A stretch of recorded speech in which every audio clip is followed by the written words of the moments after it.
موقع لتحويل الكلام إلى صور من الموبايل. هتفتح جوجل عادي وهتكتب في السيرش ليوناردو اي اي، تضغط على أول نتيجة هيبدأ الموقع يحمل معاك.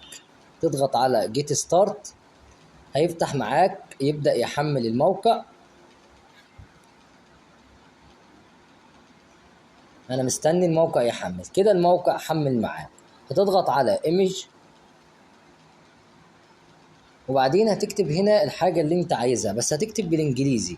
يعني مثلا انا هقول له كات بلاي ويز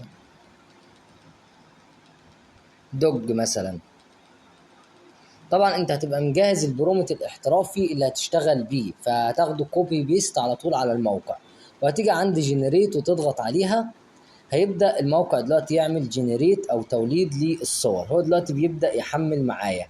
هنشوف دلوقتي الصور اللي هتطلع من على الموقع هيكون شكلها ايه. اهو طلع معايا الصور، صور احترافية وقوية جدا، تقدر انك تستخدمها وتحركها وتعمل بيها كل اللي انت عايزه.